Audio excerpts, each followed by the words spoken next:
The human fleet arrived at the edge of the solar system like an approaching storm. 300 capital ships materialized from faster-than-light travel in perfect formation. The coordination was flawless.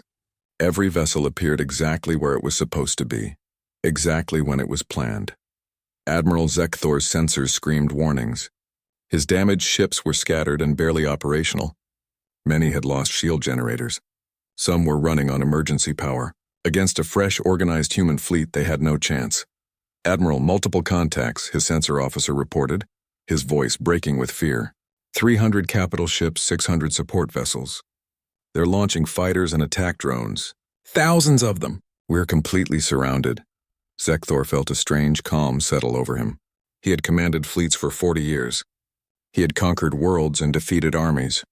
Now at the end, he finally understood. The Caltharian Empire had made a terrible mistake. They had attacked a species they did not understand, and humanity was about to teach them a lesson that would echo across the galaxy. "Open all channels," he ordered. "Prepare to transmit surrender terms." But before he could speak, the human fleet opened fire. There were no warnings. No negotiations, no mercy.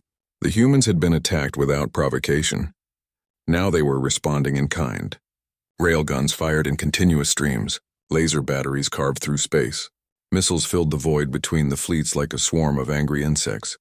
Captain Ryan Cooper stood on the Defiance's bridge, watching the tactical display with cold satisfaction. "All batteries maintain fire. Target their engines first. I want disabled ships, not debris. Some of them need to survive to carry our message." The battle, if it could even be called that, lasted 18 minutes. The Caltharian ships tried to fight back. They fired their weapons desperately. They attempted evasive maneuvers. But they were damaged, outnumbered, and facing an enemy that had been preparing for this moment for over a decade. Human ships moved with practiced precision. They targeted weak points in alien hulls. They coordinated their fire to overwhelm individual vessels. They showed the tactical sophistication of a species that had spent centuries fighting itself and had learned every lesson war could teach. Commander Laura Bennett monitored the enemy casualties. "Sir, enemy fleet is breaking apart. Multiple ships are attempting to jump to faster than light. Should we pursue?" Ryan shook his head. "No, let them go. Make sure at least 100 ships escape. They need to tell their empire what happened here." Across the battlefield, Caltharian ships began vanishing into faster-than-light travel. They scattered in every direction, abandoning formation and discipline. It was a complete rout. The pride of the Caltharian Empire was fleeing in panic from human warships. On his flagship, Admiral Zekthor made the hardest decision of his life. "All ships, emergency jump. Scatter and return to Imperial space by any route possible. Do not group together. Just survive and get the word out. The humans are not primitives. They are warriors. Warn the Empire." He did not wait for acknowledgement. His ship's engines, damaged but still functional, powered up for a faster-than-light jump. The last thing he saw before jumping away was another dozen Caltharian ships exploding under human fire. Then space twisted around him and he was gone. Captain Ryan Cooper watched the surviving alien ships vanish from his sensors. Approximately 130 vessels had escaped. Nearly 900 had been destroyed. The rest drifted as dead hulks in space. "Cease fire," he ordered. "All ships, hold position. Prepare to transmit." He activated the wideband communication system. His message would be recorded by every fleeing Caltharian ship. It would be carried back to the heart of their empire. It would change everything. "This is Captain Ryan Cooper of the Earth Defense Force," he began, his voice steady and clear. "You came to our world believing us weak. You thought we were primitives who could be easily conquered. You were wrong." He paused, letting his words sink in. "Humanity has spent thousands of years fighting itself. We have perfected warfare. We have built weapons you cannot imagine. When we reached the stars, we did not forget those lessons. We prepared, we built. We waited for someone to test us." His voice grew harder. "You tested us. You failed. You brought 5,000 ships to conquer Earth. You lost 4,000 ships trying. We destroyed your fleet with minimal losses. We did not use our full strength. We did not need to." Ryan looked at the tactical display, at the burning wreckage of alien ships. "Take this message to your empire. Earth is not for conquest. We are not victims. We are not prey. Leave us alone and we will leave you alone. Attack us again, and we will not stop at defending our system. We will hunt you across the galaxy. We will bring war to your worlds. We will show you what humanity can do when we stop holding back. He leaned forward, his voice dropping to something almost conversational. Your choice. Peace or war. Choose wisely. The transmission ended. Ryan sat back in his command chair and looked at his crew. They had done it. They had sent humanity's message to the stars. Earth was no longer hiding. They were announcing themselves to the galaxy as something new. Something dangerous. Take us home, he said quietly. I think we've made our point. The human fleet turned and began the journey back to Earth. Behind them, they left a debris field that stretched for thousands of miles. A graveyard of ships. A monument to the day humanity proved itself. On Earth, the celebrations had already begun. News of the victory spread instantly. People flooded the streets in every city. They looked up at the stars with new eyes. Fear had turned to pride. Humanity was not alone in the universe, and they were not helpless. In the White House, President Helen Carter addressed the nation from the Oval Office. Her face was solemn, but her voice was strong. My fellow citizens, today we faced our greatest challenge as a species. An alien empire sent 5,000 warships to conquer our world. They demanded our surrender. They threatened extinction. She paused, letting the gravity of the moment settle. We refused. Our brave military, our brilliant scientists, and our dedicated workers defended our planet. We destroyed the invasion fleet. We sent the survivors home with a message. Earth will not be conquered. We will defend ourselves, and if necessary, we will fight. Around the world, billions of people watched and listened. In homes and bars and public squares, they heard their president speak words that would define humanity's place in the galaxy. We did not seek this conflict, President Carter continued. We would have preferred peace, but we will not accept subjugation. From this day forward, humanity walks among the stars as equals. We are no longer alone. We are no longer hiding. We are ready to face whatever challenges the universe presents. At Space Command, General Patricia Lawson stood with Colonel Aaron Mitchell, watching the fleet return home. Ships that had left for battle were coming back victorious. Crews that had trained for years in secret were now heroes. We changed everything today, Aaron said quietly. Patricia nodded. Yes, the question is whether we changed it for better or worse. We've announced ourselves to the galaxy as a military power. That will bring opportunities. It will also bring challenges. Do you think they'll come back? Aaron asked. The Caltharians? Patricia considered the question carefully. Not for a long time. We hurt them badly, destroyed most of their fleet, humiliated their military command. They'll need years to recover, and when they do, they'll remember what happened here. Fear is a powerful teacher. Across the galaxy, the surviving Caltharian ships limped home. Each one carried refugees from the disaster. Each one had the same story. The humans were not primitives. They were dangerous. They were powerful. They had weapons that could destroy entire fleets. They had tactics that no one could predict. They had shown no mercy. Admiral Zekthor reached a Caltharian outpost 3 days after the battle. He immediately sent a report to High Command. Every detail of the disaster. Every mistake made. Every lesson learned. He held nothing back. When he finally finished, he added a personal note. The Caltharian Empire must classify Earth as a prohibited zone. Any further attacks would be suicide. The humans are not like other species we have conquered. They are warriors. They have been fighting for their entire history. They are good at it. Better than us. We should leave them alone. 3 weeks later, the Caltharian High Command convened an emergency session. The council chamber was filled with military leaders, government officials, and intelligence officers. They reviewed the battle recordings. They studied the human weapons. They analyzed the tactical reports. The conclusion was unanimous. The High Chancellor, ancient and wise, spoke for the entire council. The Caltharian Empire has suffered its greatest defeat. 5,000 ships sent to conquer a primitive world. 4,000 ships destroyed. This is unacceptable. This is humiliating. But it is reality. He looked around the chamber, meeting the eyes of every council member. We will not attack Earth again. We will classify their system as forbidden space. Any ship that enters human territory does so without Imperial protection. The humans have proven themselves our equals in warfare, perhaps our superiors. We will not test them again. The decree went out across the Caltharian Empire. Earth was untouchable. The third planet of an unremarkable yellow star had become the most feared location in the galaxy. The remnants of the Caltharian fleet limped to the edge of Earth's solar system. Ships with damaged hulls and dying engines clustered together like wounded animals. Admiral Zekthor sat alone in his command chamber, staring at the tactical reports. The numbers were devastating. He had lost 4,000 ships in less than 3 hours. His second-in-command entered cautiously. "Admiral, the surviving ships are reporting in. We have approximately 1,000 vessels still combat-capable. Another 200 are severely damaged but mobile." Zekthor did not respond immediately. He was thinking about his career, his reputation, his entire understanding of warfare. Everything had been shattered by these humans. "Open a communication channel to the Imperial homeworld. Priority Alpha. I need to speak with High Command immediately." While the faster-than-light communication was being established, Zekthor reviewed the battle recordings. He watched human weapons tear through Caltharian shields. He saw alien ships explode under concentrated fire. He analyzed human tactics and felt a cold respect growing in his chest. These were not lucky primitives. These were experienced warriors.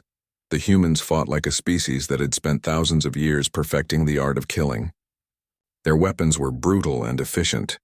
Their tactics showed no mercy. They had not hesitated, had not negotiated. They had simply destroyed everything that threatened them. On Earth, the mood was very different. In the Space Command Center, officers and technicians celebrated quietly. They had done it. They had defended their homeworld against an alien invasion. The impossible had become reality. General Patricia Lawson allowed herself a moment of satisfaction before returning to business. "Good work, everyone. But this isn't over. That alien fleet is still in our system. They're damaged, but they could call for reinforcements. We need to decide our next move." President Helen Carter appeared on the main screen via secure hologram. Her face showed the strain of the last few hours. Behind her, advisors and cabinet members filled the White House Situation Room. "General Lawson, give me a full report," the president said. Patricia straightened. "Madam President, the alien invasion has been repelled. Enemy losses are estimated at 4,000 ships destroyed or disabled. Our losses are minimal. 7 orbital platforms damaged, repairs already underway. Fleet casualties are less than 1%. The lunar base is secure. We have achieved a complete tactical victory." The president nodded slowly. "And the surviving alien ships?" "They've withdrawn to the edge of the system. They're holding position but not retreating. We believe they're waiting for orders from their command structure." President Carter looked at her advisors before speaking again. "What are our options, General?" Colonel Aaron Mitchell stepped forward. "Madam President, we have 3 choices. First, we maintain defensive positions and wait to see what they do. Second, we negotiate and try to establish communication. Third, we take the offensive and finish what they started." The president frowned. "Explain the third option." Patricia took over. "We have 300 capital ships and 600 support vessels. All are fresh and ready for combat. The alien fleet is damaged and demoralized. If we strike now while they're vulnerable, we can eliminate the threat completely. More importantly, we send a message to their empire. Earth is not a victim. Earth fights back." Commander Kevin Hayes from Naval Intelligence added more information. "Madam President, we've been analyzing the captured alien technology. Their ships contain databases with information about their empire. The Caltharian Empire rules through fear and military dominance. They respect only strength. If we let them retreat peacefully, they'll interpret it as weakness. They'll return with more ships." Major Nicole Simmons from Special Operations continued. "We've also recovered intact navigation systems from several destroyed alien vessels. Our engineers can track their faster-than-light signatures. If we let them go, we can follow them. We can find their bases, their supply lines, their homeworld." The president was silent for a long moment. The weight of the decision pressed down on her. She was considering ordering humanity's first offensive military action against an alien species. The moral and practical implications were enormous. "What do we know about their empire?" she asked. "Are they conquerors, slavers? Is there any possibility of peaceful coexistence?" Dr. Sophia Turner, head of the Xenolinguistics Department, pulled up translated documents on her tablet. "Madam President, based on the data we've extracted from their damaged ships, the Caltharian Empire operates on a strict hierarchy. Conquered species become second-class citizens at best, slaves at worst. They have no concept of diplomatic equality. In their worldview, Species are either rulers or servants. There is no middle ground. The president's expression hardened. So negotiation is not an option? Not in any meaningful sense, Dr. Turner confirmed. They came here to conquer us. When that failed, they will either retreat and return with more force, or they will leave us alone only because we proved too dangerous to attack. The only language they understand is military power. President Carter looked at the faces on the screens around her. Military officers, scientists, advisors, all waiting for her decision. General Lawson, if we attack the alien fleet now, what are our chances of victory? Patricia did not hesitate. 95% or higher, Madam President. They're wounded and disorganized. We have every advantage. The only question is whether we destroy them completely or allow some to escape to carry word of what happened here. The President took a deep breath. And if we let them all escape? If we just defend our system and don't pursue? Colonel Mitchell answered. Then we wait for them to return. Maybe in a year, maybe in 10 years. But they will return, with more ships and better preparation. We'll lose the element of surprise. We'll be fighting on their terms instead of ours. President Carter closed her eyes briefly. When she opened them, her decision was made. General Lawson, you have authorization to deploy the fleet. Strike the alien vessels before they can retreat. But let some survive, enough to carry the message back to their empire. I want them to know that Earth can defend itself. I want them to know that we can strike back. Make them understand that attacking us was their biggest mistake. Patricia saluted crisply. Yes, Madam President. We'll send them a message they won't forget. Across Earth, the hidden military installations began preparing for offensive operations. Ships that had been on defensive patrol moved into attack formation. Weapon systems that had been conserving energy recharged to full capacity. The entire military machine of humanity shifted from defense to offense. Captain Ryan Cooper received the orders on the Defiance's bridge. He read them twice to make sure he understood correctly. Then he smiled. It was not a nice smile. It was the smile of a warrior who had been holding back and was now unleashed. All hands, this is the captain, he announced over the ship-wide communication system. We have new orders. We are taking the fight to the enemy. We will pursue the alien fleet and engage them before they can escape our system. This is not a defensive action. This is a combat operation. Battle stations. Prepare for immediate departure. Commander Laura Bennett looked at him with concern. Captain, are we sure about this? We've already won. Why risk more lives? Ryan met her eyes. Because if we don't finish this now, they'll come back. And next time, they won't underestimate us. We need to show them that attacking Earth has consequences. We need to make them afraid. Throughout the solar system, the human fleet assembled. 300 capital ships, 600 support vessels, thousands of fighters and drones. It was the largest military force humanity had ever assembled in space. And it was all moving toward one target, the Caltharian survivors.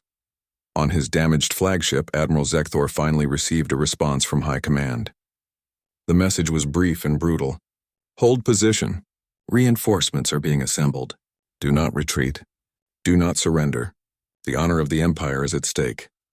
Zekthor wanted to scream. Reinforcements would take weeks to arrive. His fleet was in no condition to fight, and now his sensors were detecting movement. The human fleet was leaving Earth orbit. They were not staying defensive. They were coming for him. All ships, prepare for combat, he ordered, his voice hollow. The humans are attacking. We make our stand here. His officers looked at him with fear in their eyes. They all knew the truth. This was not a stand. This was an execution. The humans were coming to finish what the Caltharians had started, and there was nothing they could do to stop it. The human fleet accelerated toward the edge of the solar system. On every ship, crews prepared for battle. Weapons were armed. Shields were raised. Targeting computers locked onto enemy vessels. General Patricia Lawson watched from Earth as her fleet moved into position. This was humanity's moment. This was when they stopped being victims and became something else. Something the galaxy would have to respect or fear. The final battle was about to begin.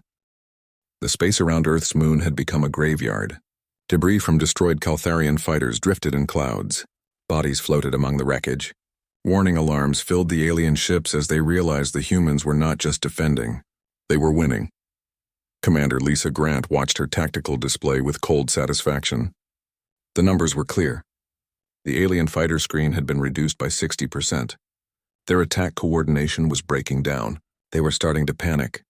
Commander, enemy capital ships are moving forward, her sensor officer reported. Looks like they're trying to push through our defenses with their heavy vessels. Lisa nodded. That's exactly what we expected. Activate the mass drivers. Target the lead ships.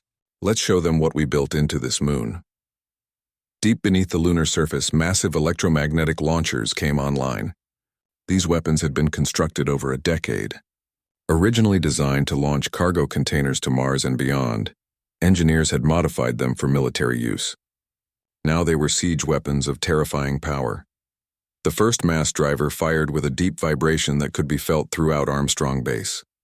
A boulder the size of a small house, accelerated to incredible velocity, shot out from the moon's surface.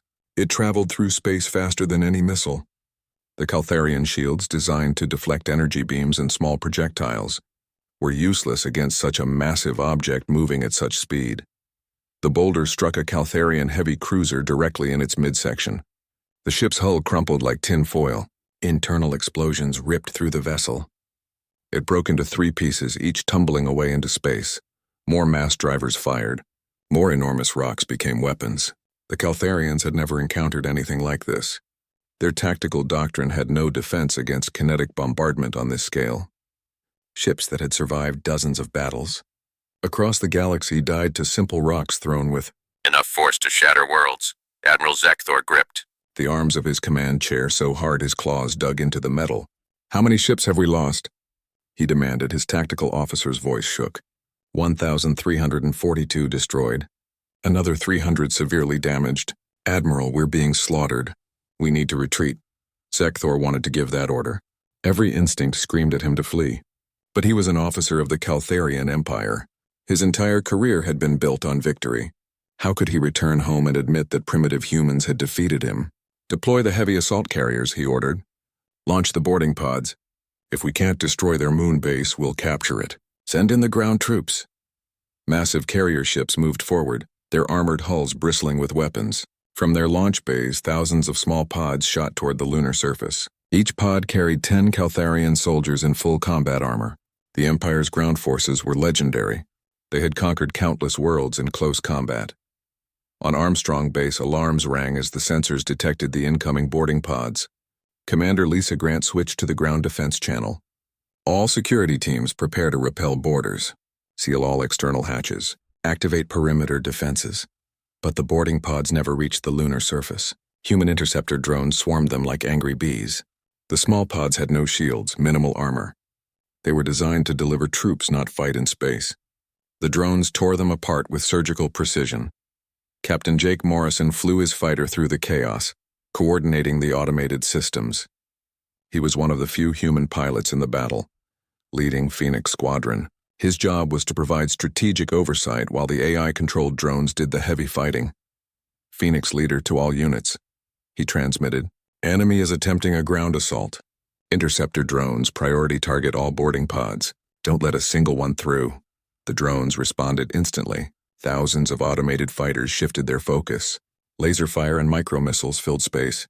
The boarding pods exploded by the hundreds. Caltharian soldiers died before they even knew what hit them. Out of 5,000 pods launched, only 3 reached the lunar surface intact. Those 3 pods crashed into the gray dust far from Armstrong Base. The hatches opened and Caltharian soldiers emerged, weapons ready. They looked around at the barren landscape, searching for enemies.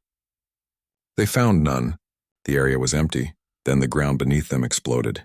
Hidden defensive turrets rose from concealed positions. Automated gun systems locked onto the alien soldiers. In seconds, the brief ground assault was over. Not a single Caltharian survived. Back in Earth's Space Command Center, General Patricia Lawson watched the battle unfold. The lunar defenses were holding perfectly.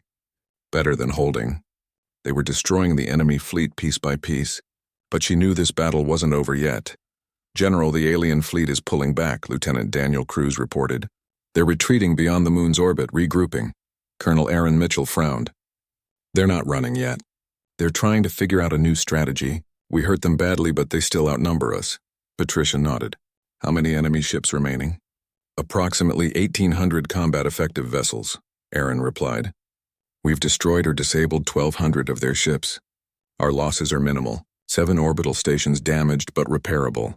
Drone losses at 30%, but we're manufacturing replacements as we speak." Patricia made a decision. It's time to deploy the fleet. We've been on defense long enough. Let's show them what human warships can do. Send the activation order. Around Mars and the asteroid belt and in hidden positions throughout the solar system, humanity's secret fleet powered up. These were not converted cargo ships or modified civilian vessels. These were purpose-built warships, designed and constructed in secret over 15 years. Captain Ryan Cooper stood on the bridge of the EDF Defiance, humanity's first dreadnought-class vessel. He was a career officer who had spent his entire adult life preparing for this moment. Around him, his crew worked with practiced efficiency. "Captain, we have the go order from Space Command," Lieutenant Claire Watson reported from communications. "All fleet units are to proceed to lunar orbit and engage the enemy." Ryan felt his heart rate increase. This was it. Humanity's first real space battle using their own fleet. All hands, battle stations. Helm, take us to the moon. Maximum speed. Weapons, power up all systems. Let's show these aliens what Earth's Navy can do. 300 human capital ships moved into formation. Twice as many smaller cruisers and destroyers joined them. They had been waiting, hidden, watching the battle unfold. Now it was their turn. The ships were sleek and deadly. Human engineers had studied every space battle in science fiction and turned imagination into reality. They had taken lessons from centuries of naval warfare and adapted them to space combat. These vessels were fast, maneuverable, and packed with weapons. Admiral Zekthor's sensors detected the new contacts before his tactical officer could report them. 300 large vessels, 600 smaller ships, all appearing from different vectors, all moving to intercept his fleet. Where did they come from? He demanded. The humans have a fleet? A real fleet? His intelligence officer checked the data frantically. "Admiral, these ships are military grade. Advanced design. They've been hidden throughout the system. We never detected them during our approach." Zekthor felt his world crumbling. Everything he knew about humans was wrong. They were not primitive. They were not unprepared. This had been a trap from the beginning. All ships, defensive formation. Prepare to engage the human fleet. But his fleet was already damaged and demoralized. They had lost over 1,000 ships to automated defenses. Now they faced fresh human warships crewed by warriors who had been watching and learning from every moment of the battle. The two fleets met in the space between the moon and Earth. For a moment, both sides held fire. Two species, meeting for the first time in battle. Then the silence ended. The human fleet opened fire first. Railguns launched their deadly projectiles. Missile tubes emptied their loads. Laser batteries carved through space. The Defiance alone fired enough ordnance to destroy a small city. Ryan watched his tactical display as the weapons struck home. All batteries, continuous fire. Don't give them time to adapt. Helm, evasive pattern Alpha. Keep us moving. The Caltharian ships returned fire with their energy weapons. Beams of superheated plasma lanced toward the human vessels. But the Earth ships were ready. Their shields held against the barrage. Their armor absorbed hits that would have crippled lesser vessels. Commander Laura Bennett, Ryan's executive officer, monitored the damage reports. Shields holding at 70%. Minor damage to sections 12 and 15. All weapon systems operational. "We're doing good, Captain." Ryan allowed himself a small smile. "Target their command ships. If we can take out their leaders, the rest will break. Focus fire on the largest vessels." Across the battlefield, human ships coordinated their attacks with ruthless efficiency. They had trained together for years. They knew each other's tactics. They worked as a single unit, overwhelming individual Caltharian ships with focused fire. The battle lasted less than 30 minutes. When it was over, the Caltharian fleet was broken. Ships burned and drifted. Hundreds more had been destroyed. The survivors fled in panic, jumping to faster-than-light speed without coordination or planning. The 500 Caltharian warships entered Earth's atmosphere like falling stars. Their hulls glowed red from the friction as they descended. Inside each ship, alien warriors prepared their weapons. They had done this many times before on many different worlds. It was always the same. Show overwhelming force. Break the enemy's will. Accept surrender. Captain Vexrill commanded one of the Vanguard ships. He had fought in 30 conquest campaigns. This would be his easiest victory yet. The humans had no chance. Their primitive technology could not match Caltharian power. All weapons charged and ready, his tactical officer reported. Targeting the largest human cities as ordered. Vexrill nodded. Fire warning shots. Make them spectacular. I want these humans to understand what they're facing. But before his ship could fire a single shot, everything changed. The attack came from everywhere at once.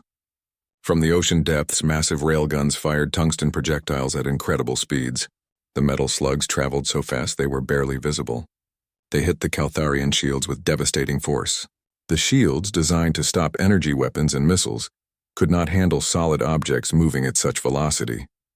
The first wave of projectiles punched through shields like they were paper. They tore through armor plating. They ripped ships apart from the inside. In the first 10 seconds, 50 Caltharian vessels exploded in bright fireballs across the sky. From orbit, Earth's hidden laser arrays opened fire. Beams of concentrated energy lanced down from what the aliens thought were peaceful research stations. The lasers were not like the simple cutting tools the Caltharians knew. These were weapons of war, designed by humans who had spent centuries perfecting ways to destroy each other. The beams cut through alien hulls with surgical precision. They sliced through engines, command centers, and weapon systems. Ships that survived the railgun barrage found themselves crippled by laser strikes. Dead in the air, they began to fall toward the planet below. From hidden bases across every continent, missile batteries launched thousands of smart weapons. Each missile had its own advanced computer brain.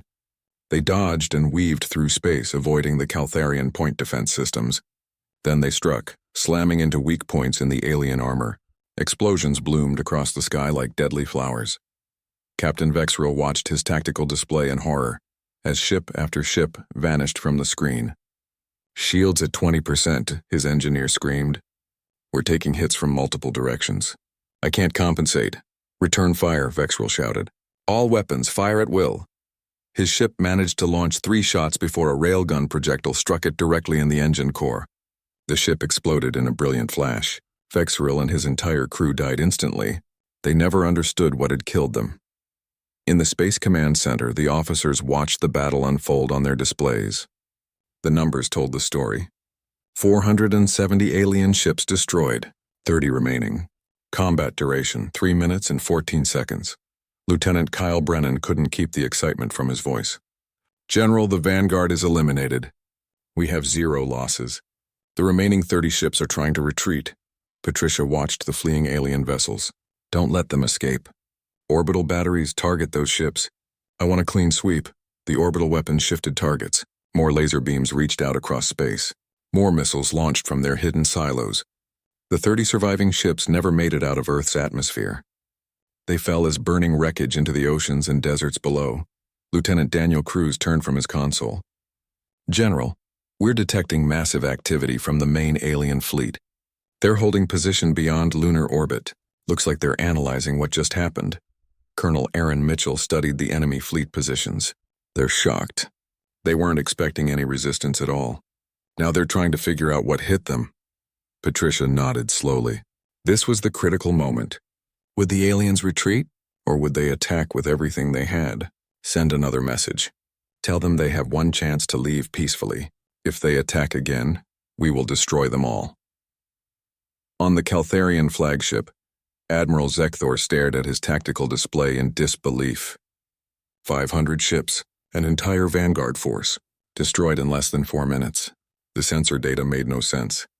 The humans had weapons that should not exist for a species of their level. His second-in-command approached cautiously. "Admiral, we have incoming transmission from the Human Command Center." The same calm voice that had rejected their surrender demand now spoke again. "This is General Patricia Lawson of Earth Space Command. You have attacked our world without provocation. We have demonstrated our ability to defend ourselves. You will leave our solar system immediately. If you attack again, we will show no mercy. This is your only warning." Zekthor felt something he had not experienced in decades.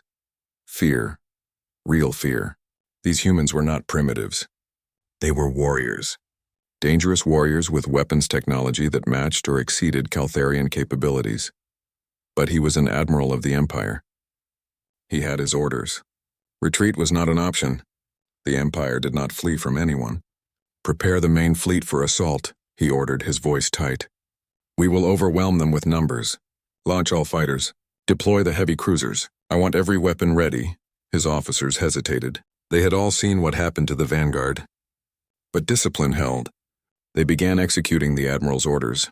2,000 warships moved into attack formation. Tens of thousands of fighter craft launched from carrier vessels.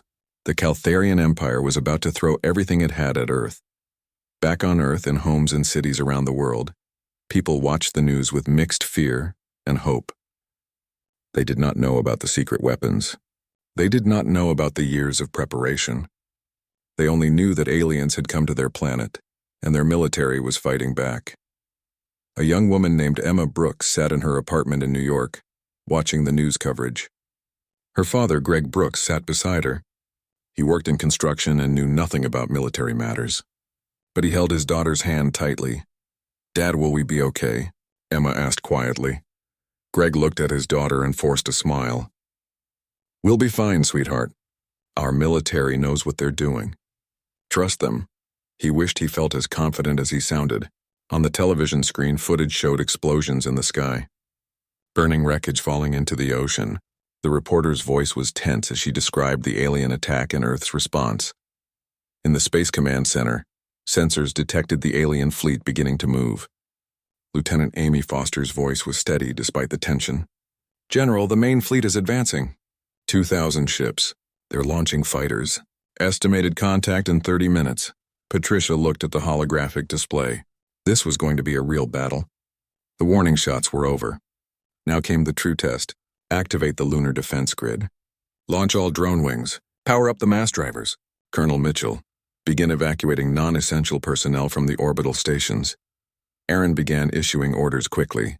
All civilian personnel evacuate to designated shelters. Military personnel, battle stations. This is not a drill. Repeat, this is not a drill. Commander Lisa Grant was on the moon at Armstrong Base. She commanded the Lunar Defense Network. Her screens showed the approaching alien fleet like a swarm of angry insects. She had spent 5 years training for this moment. "All batteries report ready," her tactical officer said. "Drone wings are launching now. Railguns are charged. We're ready, Commander." Lisa took a deep breath. The moon was about to become a battlefield. She thought about her family back on Earth, her husband and 2 children. She was fighting for them. For all of humanity. "All stations, this is Commander Grant. Hold your fire until they're in optimal range. Make every shot count. For Earth." Across the lunar surface, thousands of automated defense drones lifted off from hidden hangars. They moved into formation with mathematical precision. Each drone was connected to a central AI network. They could think, adapt, and coordinate their attacks faster than any living pilot. The Caltharian fighters came first, screaming toward the moon at attack speed. They fired their energy weapons, expecting to overwhelm the human defenses. Instead, they flew into a killing field. The human drones moved with impossible speed. Their reactions were measured in microseconds. They predicted enemy movements before the aliens made them. Every drone was networked together, sharing information instantly. They learned from every engagement and adapted their tactics in real time. The space around the moon became a storm of weapons fire and explosions. Alien fighters died by the hundreds. The few that survived the first wave found themselves facing the lunar railguns. The massive weapons fired continuously, never stopping, never missing. Solid projectiles tore through alien formations like a hot knife through butter. Admiral Zekthor watched the battle from his flagship. His fighter screen was being destroyed. His capital ships were taking heavy fire. And still the humans had not deployed their main fleet. Those ships remained in orbit around Earth, waiting, watching. For the first time in his long military career, Zekthor realized he might lose. The Caltharian Empire had ruled the stars for 300 years.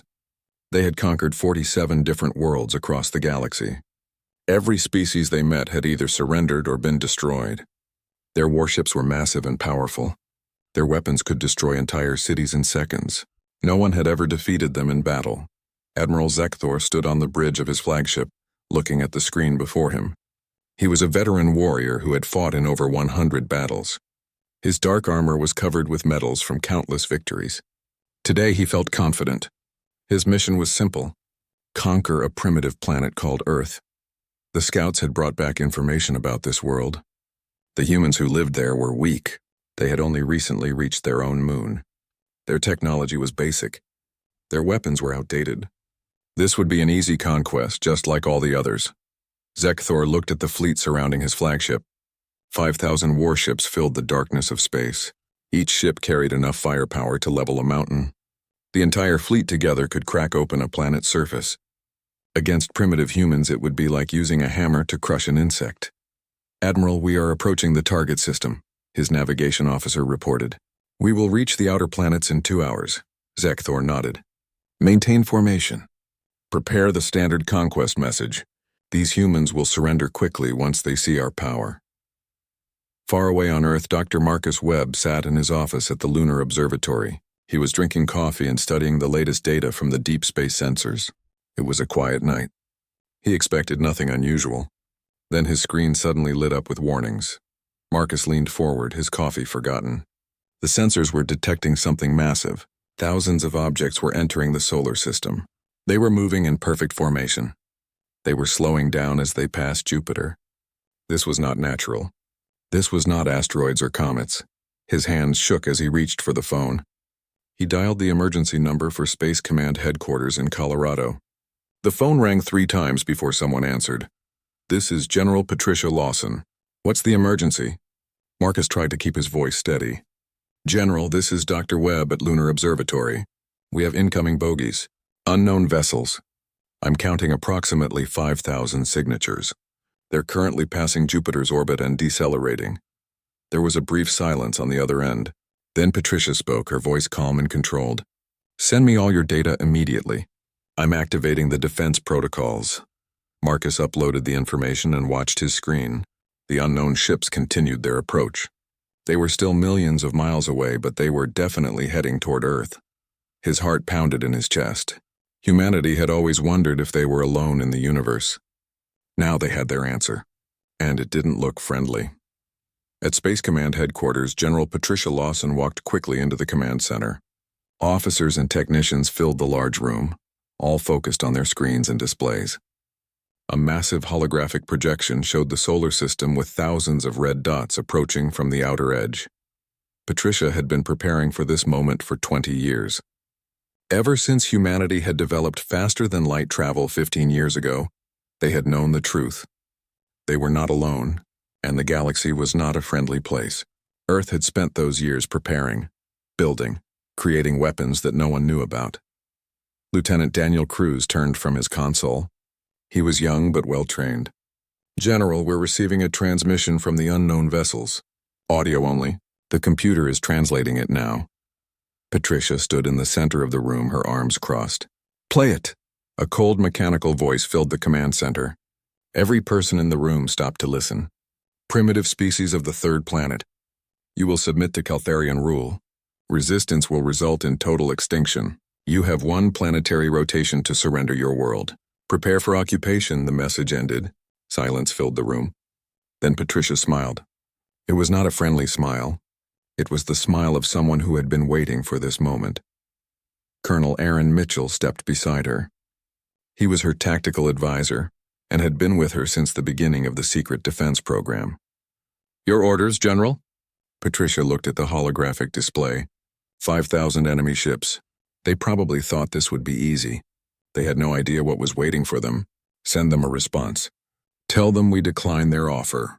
Tell them to leave our system immediately." Daniel worked on his console, translating the message into the alien language. "Message sent, General." Around the world, hidden systems began to activate. Deep beneath the Pacific Ocean, massive railgun arrays powered up. They had been built in secret over 10 years ago. On the ocean floor, hidden from satellites and ships, they waited in the darkness. In orbit around Earth, what looked like peaceful research stations began to change. Panels slid away, revealing directed energy weapons. Targeting computers came online. Power generators hummed to life. These stations had been disguised for years, waiting for this exact moment. On the far side of the moon, enormous hangar doors opened in the gray dust. Thousands of automated defense drones emerged from underground facilities. Each drone was equipped with advanced AI and powerful weapons. They moved into formation, ready to defend humanity's homeworld. Patricia watched as the defense grid came fully online. Every weapon system showed green. Every station reported ready. The trap was set. "Colonel Mitchell, prepare all batteries for immediate fire. When those ships enter range, I want them to regret ever coming to our system." Aaron nodded and began issuing orders. Around the command center, officers worked quickly. They had trained for this. They were ready. On his flagship, Admiral Zekthor received the human response. He read it with amusement. These primitives were refusing to surrender. They actually thought they could resist the Caltharian Empire. It was almost funny. "Admiral, what are your orders?" his second-in-command asked. Zekthor waved his hand dismissively. "They need a demonstration of our power. Send in the vanguard, 500 ships, standard intimidation formation. Fire warning shots across their major cities. When they see what we can do, they will beg for mercy." 500 warships broke away from the main fleet. They accelerated toward Earth, their weapons charging. The crews aboard those ships were confident. They had done this countless times before. Primitives always surrendered once they saw Caltharian firepower. Back in the command center, Lieutenant Amy Foster monitored the approaching vessels. She was the sensor specialist and had the best equipment in the solar system at her fingertips. "General Lawson, they're coming in hot. 500 ships breaking formation. They're heading for atmospheric entry." Patricia watched the red dots approaching Earth on the holographic display. This was it. The moment humanity would show the galaxy what they were really capable of. She thought about all the years of preparation. All the resources spent, all the secrets kept. It was all about to pay off. "All stations, this is General Lawson," she said into the command channel. Her voice reached every defense installation across the planet and in orbit. "You are cleared to engage. Show them what humans can do. Light them up." The response was immediate. Across the entire planet, humanity's hidden weapons opened fire.